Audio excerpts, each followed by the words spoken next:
Hey y'all, welcome to the GON Outdoors podcast. Thanks for joining us. This is the place where we talk about all things hunting and fishing. As we like to say, if it's going on out there, then we're talking about it right here. So let's get after it with the latest episode. Good afternoon everybody, it's Mike Rhodes. I'm here at Georgia Outdoor News today for another podcast, and I think y'all are in for a treat. We've got joining us today esteemed outdoor writer Daryl Gay. Hey Daryl, thanks for coming in today, man. Good to see you. Good to have me, Mike. It's glad y'all let me in the building for a change. Well, you've offered you free coffee, but we couldn't get you to take any. What's up with that? My creamer is not in the building. My creamer is outside in the truck, so we're going to leave it out there and let it spoil in this 100-degree heat. Well, it is October. It should be nice and warm. But, hey, Daryl, appreciate you coming up. One of the things I was just curious about, most of our readers know about you. They've been reading you for over 30-some years. When did you start writing the back page, Life on the Back Page? Since day one, as soon as we went to a magazine and did several features before, back when we were in the bifold format, back in the old newspaper days. Met Steve way back before he started the magazine, and that's how we got things going. Yeah, I do want to talk about how you got started with GON here shortly, but tell us how you got involved with hunting and fishing and how it became your passion. I don't ever remember a time when I didn't hunt and fish. I've tried to. I've tried to remember a time when I didn't hunt, but I had uncles who were 5, 8, and 11 years older than I was. I was only grandchild, so they were like my brothers, and I can plain to remember Grandma telling us to go outside and kill something for supper. It was like subsistence living, but it wasn't subsistence living, but we loved it. And we would eat. We killed what we ate, and we ate a lot of homegrown stuff, but I never have known a time, and when later on when I got into construction with my dad, we were on a rooftop one day, and I was putting in insulation in the attic in August, and it was about 190 degrees in there, and we came down for a break, and I told him that I didn't think this was what I wanted to do for the rest of my life. He said, "What do you think you'd like to do?" And I said, "If I can find somebody crazy enough to pay me to hunt and fish for a living, I'm crazy enough to cash the checks." And he was very serious about it. He said, "Find them." So that's kind of what we've evolved into all these years later. And there's a lot of other duties that go along with it, but that's the core of it to me, is writing about what I do and have done all my life and don't know any different. So you grew up where? Dodge County, Eastman. Middle Georgia, right in the heart of the state, yeah. And I'm still there. Still there. Well, I'm in Dublin now. My home is 18 miles from the exact geographic center of the state. I gotcha. So your uncles started you out with a fishing pole, or did you guys go out hunting? Or what was your first hunt? Do you recall? Tagging along with Daddy to a dove field. That was where it all started. I was a really good retriever before I was a really good shot, and I'm still ascribing to be a really good shot, but I'm good at retrieving. That worked well. And it's still one of my great passions. Dove shooting is one of my great passions, and now that I have retrievers of my own, they go with me a lot. Their names are Miles and Dylan, and they passing down the heritage. That's right. They learned like I learned, so they're pretty good at picking up birds. Well, that's good. And so you're what? You're just out of high school when you decide you're going to be not wanting to lay insulation and I was in high school. Still in high school. Yeah. I've never known a time when I didn't work, and there's always plenty to do. The really good thing about those days, some of the things I remember best, we would be working just wide open, and we would work nights, especially in the summer months when it was so hot in construction. We would do a lot of things until midnight, 1, 2 o'clock in the morning, when it cooled down. But we would be working during the day and just busting it wide open. And Dad would say, "Did you hear that?" And I would say, "What?" He said, "I think I heard a brim smack in Slade's Creek on the Oconee." He said, "Would you rather finish what we're doing or go check it out?" And he'd say, "Get up to tools." And so we just stop in the middle of the day and go fishing, right, or go hunting.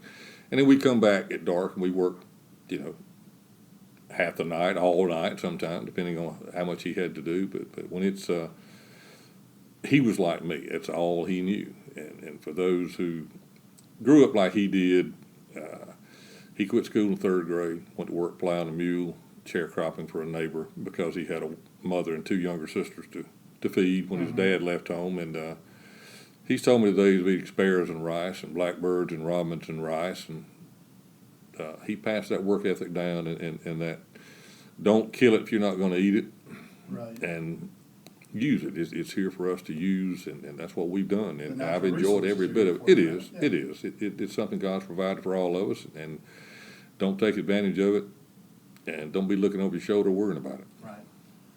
So, when your dad gave you this sage advice to go find somebody that will pay you to hunt and fish, what happens? A lot of that has to do with education and God-given talent.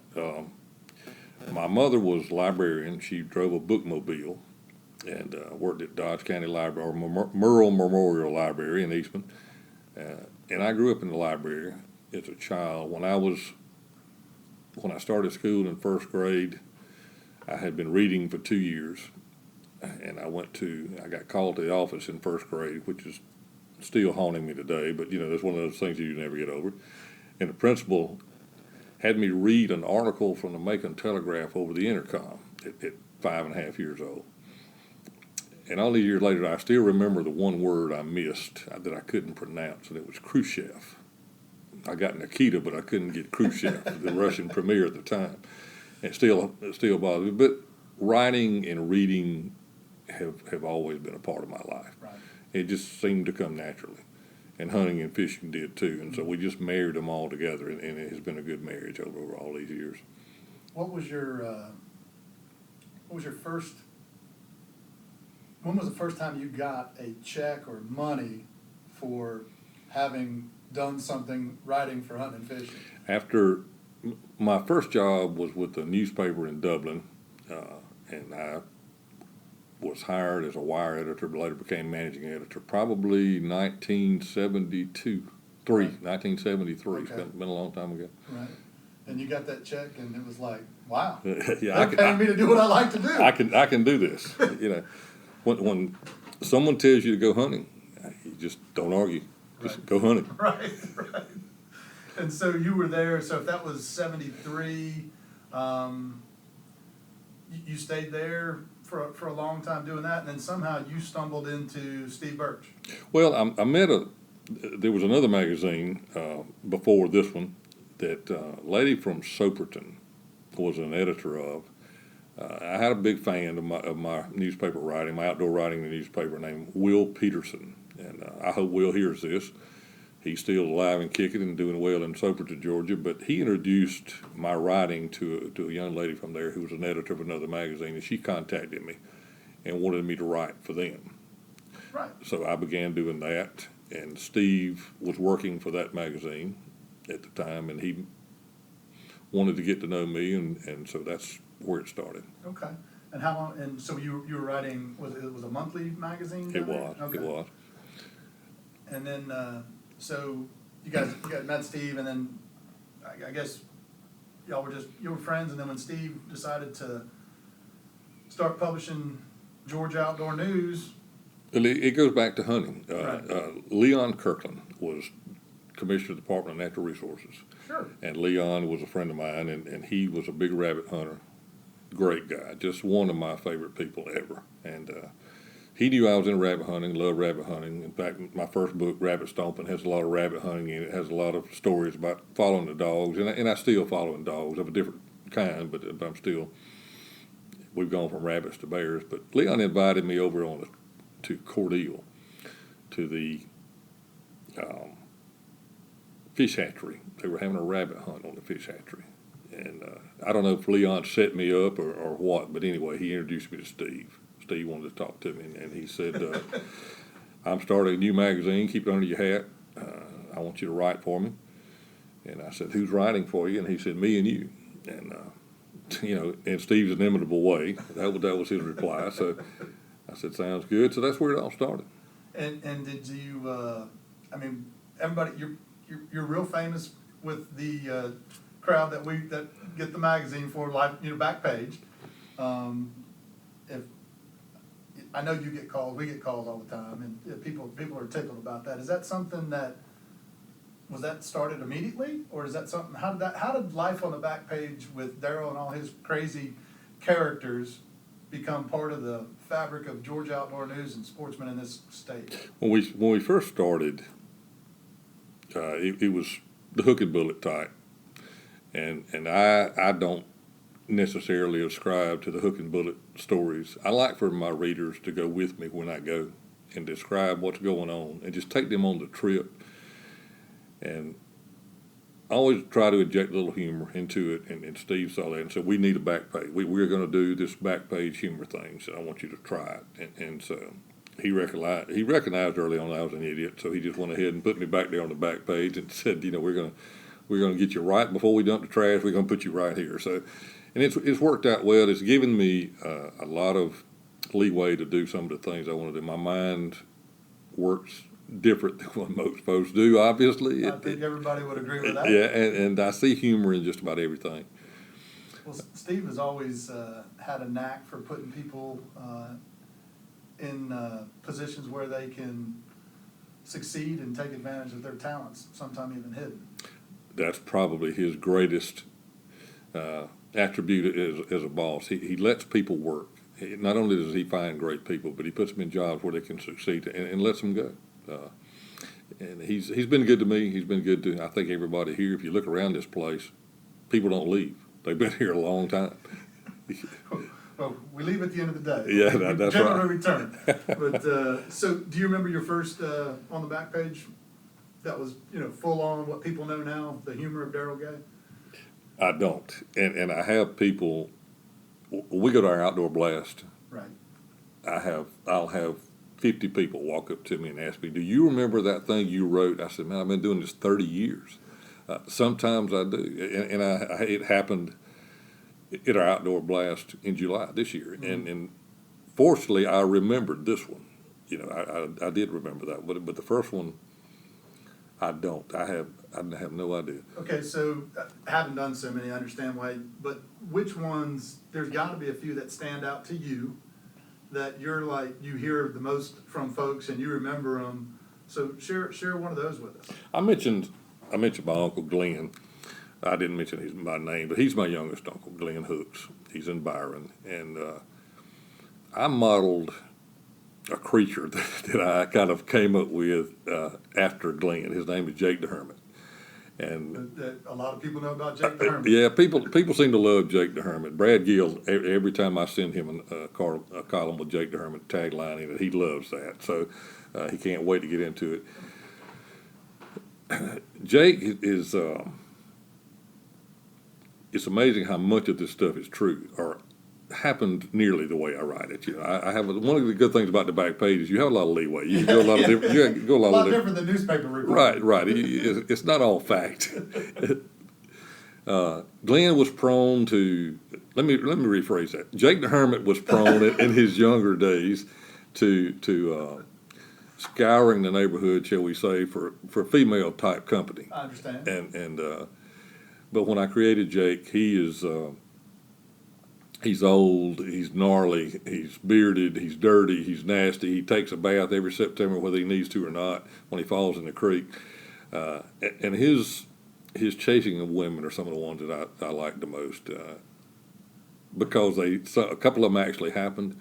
And we've had to dip and dart through the trees on occasions at night for one reason or another and over the years. And we won't point out which ones. No, we won't. Maybe a little bit fabricated. That's right. But, That's right.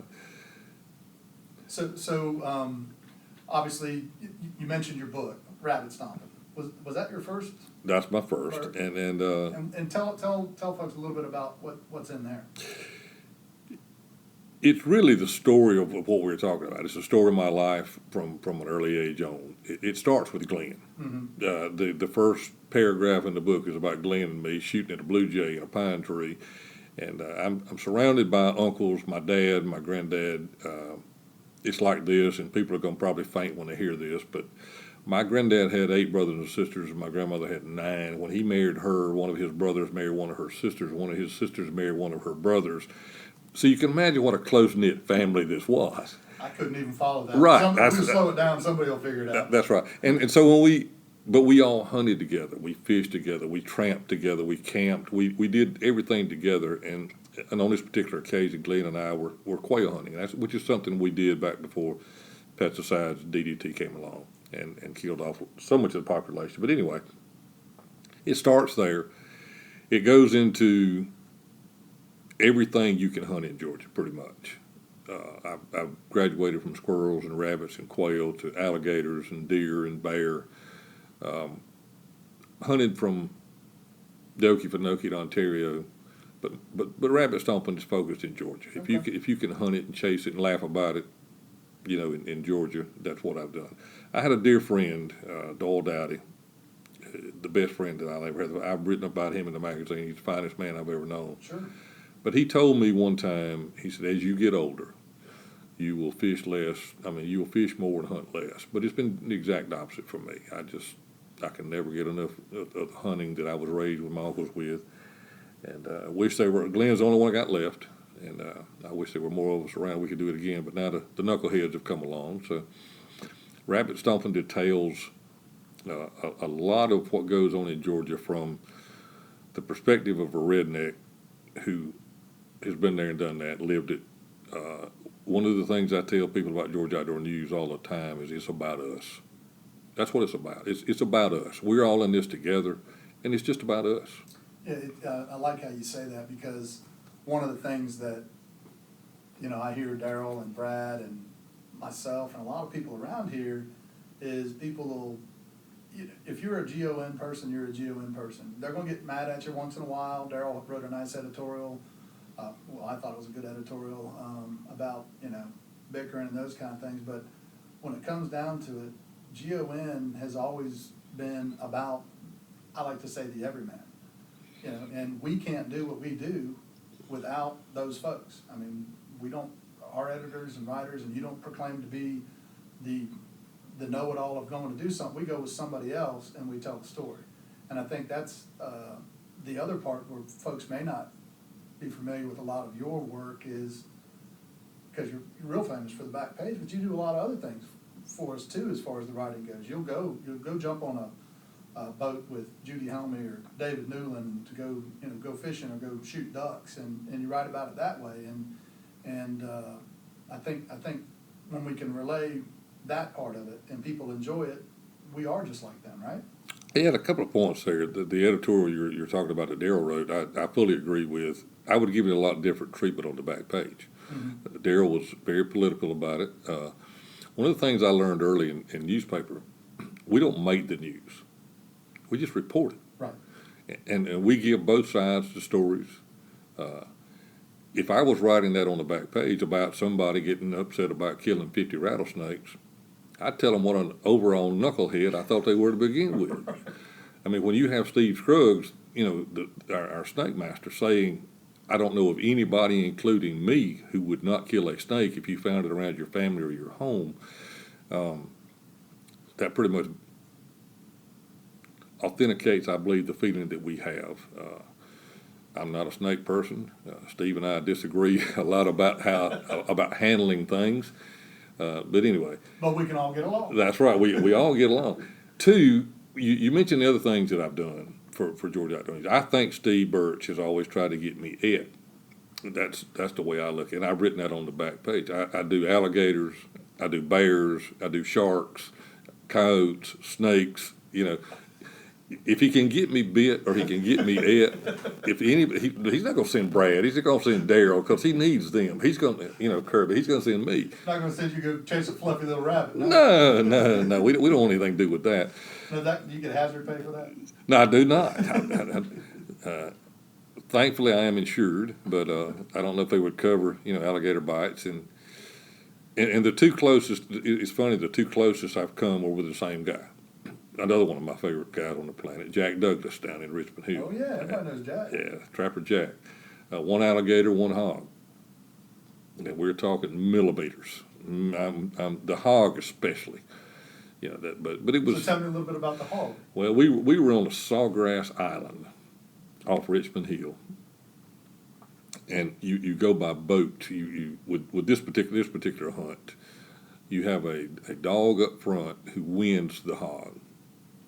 And he will either, when he gets a whiff, he'll either turn around and look at Jack, or he'll just start barking, or he'll just dive. He'll just go in the water. And at this particular time, he just went in the water. So hogs will swim from island to island.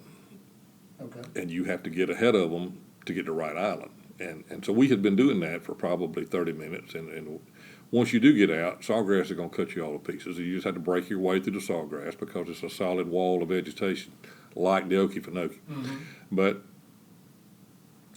this particular hog and the dogs had beaten down enough of a semicircle there where I could get in. And the minute I broke into the fight, he left the dogs and came for me. And when I shot him, the bullet went in the top of his head, came out his jaw, took the left front toe off of him, and he slid up between my legs. What did you shoot him with? A 30-30, because that's about the only thing you can carry. You have to have something really small and Right. and mobile. You know, you can't carry a big gun. So he's coming at you. You let low, put the shot on him, and he's under your feet. Right, he's between my legs, and then you just sit down in the mud because that's when the adrenaline starts pounding in you. You know, you hear your heartbeat, you feel your heartbeat in your ears, and you can't move. you literally cannot move, and same thing magnified probably 10 times over is where bear hunting comes in, Mm-hmm. and that's where. That's your true passion. Well, it is. If I had, I've said many times, if I had to give up everything but one, bear hunting is the one I'd keep. So. Well, I'm looking forward. We're gonna talk some more about bear hunting in another podcast because, you know, I've known Daryl for 20 some odd years, and I've been fortunate enough to call him a friend, and we get to chuckle a lot. And his bear hunting passion and some of the bear hunting stories that he's shared, y'all are gonna really have a good time when we do that one. But so you've got 2 books out there now. You've got Rabbit Stomping and then Life on the Back Page. Life on the Back Right. Page. Tell us a little bit about that one. I went through the columns I've written for the last probably 20 plus years and picked out some of my favorites and put them in book form. But not only the columns, but as we're talking this morning, the stories behind the stories, talking about where they came from, where Jake the Hermit came from, how I created Jake the Hermit, why my mind works the way it does, why things happen to me that don't happen to anything else. Like this fellow that came to the Buckaroo was talking about. He was talking about one I wrote about. I had hunted one particular deer for about 6 or 7 weeks, and seen him a couple of times. And the one time I finally figure him out and get him in the scope, a turkey head pops up between me and the deer. The one thing I don't really care anything about killing in Georgia is a turkey. I'm just not a big turkey hunter. But I got this one stupid gobbler standing between me and a deer. And I try to move around and he moves. And I take a step left and he takes a step left. And I'm just waiting. Those are the kind of things that happen. That's what Life on the Back Page is all about. Why doesn't this happen to somebody else? Why me all the time? Well, it's an interesting read, folks. And Daryl, you have those available on your website? Yeah, DarylGay.com. There's a blurb at the bottom of the back page every month. It'll tell you where to get it. Also, we'll put a link on this podcast for folks to be able to go to that page. And not only does he have books, you can read a little bit more about Daryl's biography, and you can see his beautiful face. And there's some really cool pictures on there too in the photo gallery of just some of the experiences and people that were I guess key components in Daryl's life, and it's fun to go take a look at. And Daryl, we appreciate you coming in today. Appreciate you do what all you've done for us and for GON and all the readership over the years. We look forward to continuing it, and I personally appreciate your friendship. So thanks again for coming, man, and look out for that construction going back down 441. well, you're welcome. And I appreciate your time. These folks here underneath this building roof are some of the greatest people I know. Some of my best friends, Kirby and Guild, and you, Mike, and of course Steve, who's not here very much anymore because he's off chasing fish in the Everglades or wherever he is these days. But always good to be here. Always good to see you. I'll talk to you.